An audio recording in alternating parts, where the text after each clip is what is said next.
Okay, so they posted this on their, what looks like their Instagram account, the Black Lives Matter Phoenix Metro.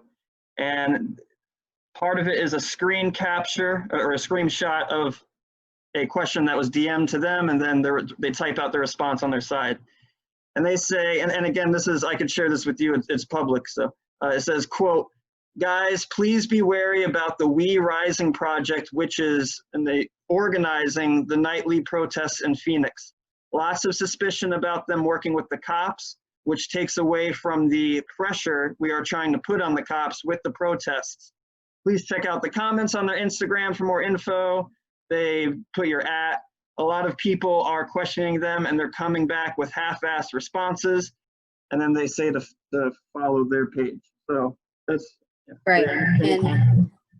And to touch on that, me, myself, I know that I do have some team members that are trying to speak with them.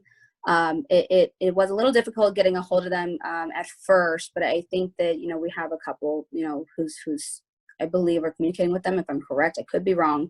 Don't quote me on that. As far as, working with cops and, taking away from the pressure we're putting on them, I think that it's, again, important to remember that, we can't protest every single day, because at some point, I'm sure you could agree, it's going to fizzle out. People are going to get tired of coming out every single day. We're going to keep it going for as long as we possibly can, but we do have some ideas in the works.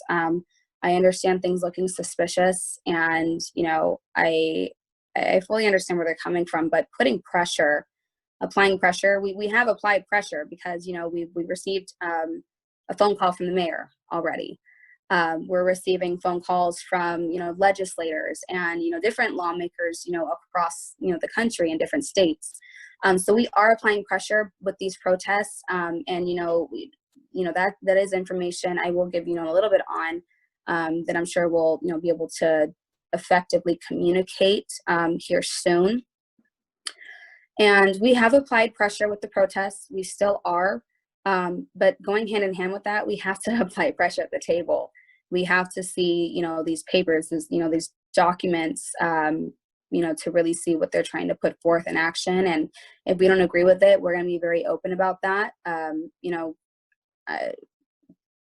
I haven't formally said this to any officer or Chief Williams myself, but if there's something we don't agree with, we're gonna speak up about it. If we're not being heard anymore, we'll go ahead and find other ways to apply pressure. Without resorting to violence, of course, because we still want to get things done effectively and have other leaders respect us and what we're trying to accomplish. I